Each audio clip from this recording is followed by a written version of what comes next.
নমস্কাৰ, মই টুইন বৰাই আপোনালোক সকলোকে পুনৰ স্বাগতম জনালোঁ। আজি মই মাকৈ গুড়াইনো কেনেকৈ এটা ধুনীয়া পিঠা বনাব পাৰি সেই ৰেচিপিটো লৈ আহিছোঁ। এই ভিডিঅ'টো আপোনালোকে একেবাৰে শেষলৈকে চাই থাকিব আৰু যদি ভাল পায় লাইক কৰিব, শ্বেয়াৰ কৰিব, লগতে ছাবস্ক্ৰাইব কৰিব। ভিডিঅ'টো এতিয়া আজি এই পিঠাটোৰ বাবে মই লৈছোঁ এই বাতিটোত 1 কাপ মাকৈ গুড়া। এই কাপটো দেখিছেনে বাৰু? এই কাপটোৰে মই 1 কাপ জুখি লৈছিলোঁ। লগতে চেনি মই এইটো সৰু কাপ, ইয়াৰে মই 1 কাপ চেনি গুড়া কৰি লৈছিলোঁ। ইলাচি গুড়া মই এই চামুচেৰে 1 চামুচ লৈ লৈছোঁ আৰু লৈছোঁ ঘিউ 1 চামুচ আৰু লগতে 1 কাপ গাখীৰ লৈ লৈছোঁ। এই গাখীৰখিনি হয়তো গোটেই কাপ নালাগিবও পাৰে, প্ৰয়োজন অনুসৰি মই দি ল'ম। এতিয়া মই গোটেইখিনি এনেদৰে ইয়াত দি ল'ম। ইলাচি গুড়া দি লৈছোঁ।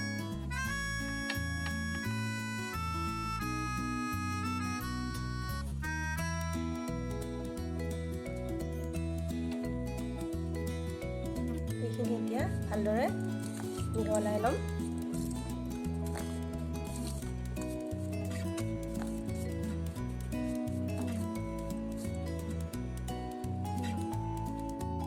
এতিয়া মই এই গোটেইখিনি এবাৰ হাতেৰে আকৌ মোহাৰি ল'ম।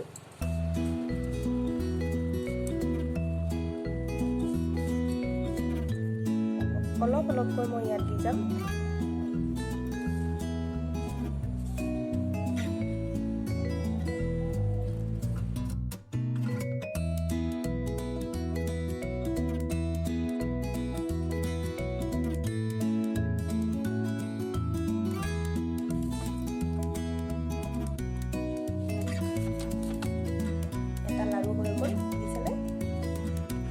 গাখীৰ এয়া এইখিনি হৈ গ'ল, সম্পূৰ্ণ নালাগিলে। এতিয়া মই এইখিনি এটা সৰু সৰু লাড়ু কৰি পিঠা আকৃতি কৰি ল'ম।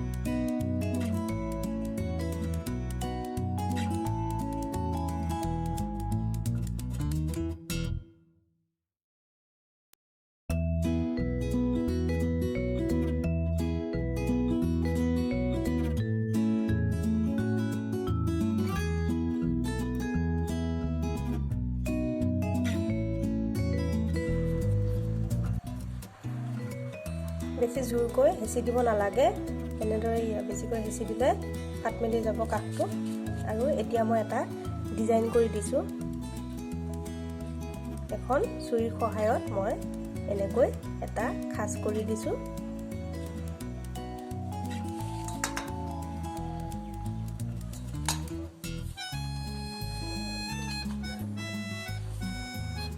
আৰু এটা দেখাই দিওঁ। এইটো দেখিছেনে? এইটো এনেদৰে অকণমান লাহে লাহে এনেকৈ দিব লাগে।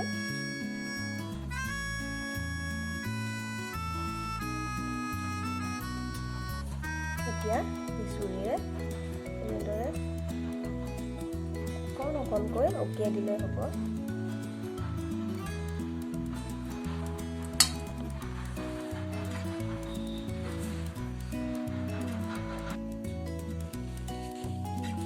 এই গোটেইখিনি এতিয়া মই ৰেডি কৰি ল'লোঁ। এতিয়া কেৰাহী এটাত ভাজি ল'ম। গেছত মই কেৰাহী এটা পাতি লৈছোঁ। এইটো অলপ সময় গৰম হ'বলৈ দিম। কেৰাহীটো ভালদৰে গৰম হৈছে। এতিয়া ইয়াতে মই তেল দি ল'ম।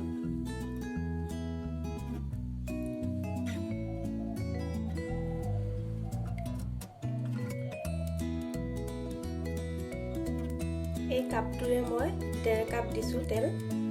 এতিয়া এইখিনি ভালদৰে গৰম হ'বলৈ দিম।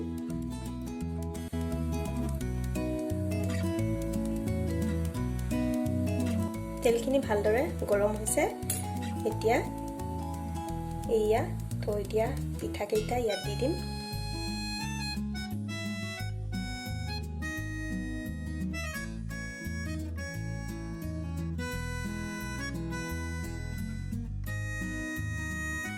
খুব সাৱধানকৈ দিব যাতে তেল আহি হাতত পৰি নাযায়। আৰু গেছটো এতিয়া অলপ মিডিয়ামত ৰাখি লৈছোঁ মই।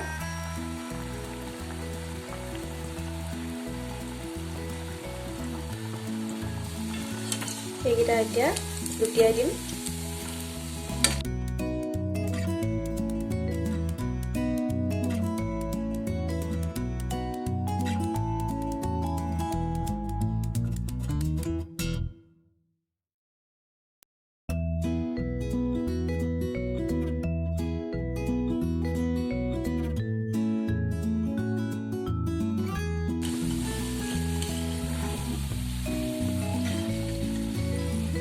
এইকেইটা দেখিছেনে ৰঙচুৱা হৈ গৈছে, হৈ গ'ল। এতিয়া এইকেইটা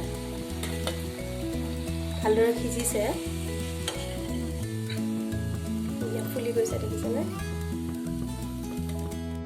এতিয়া আকৌ থৈ দিয়া এইকেইটা দি ল'ম। এইকেইটাও এনেকৈ দি ল'লোঁ। এতিয়া আকৌ লুটিয়াই দিম।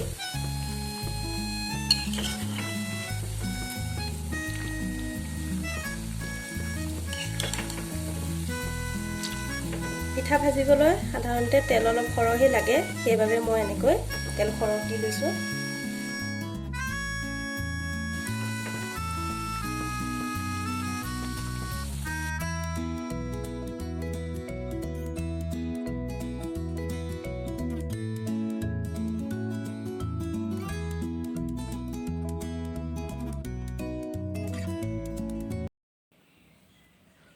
এই পিঠাকেইটা ভালদৰে ৰঙচুৱা হৈ গৈছে। এতিয়া প্লেটখনলৈ মই নমাই ল'ম।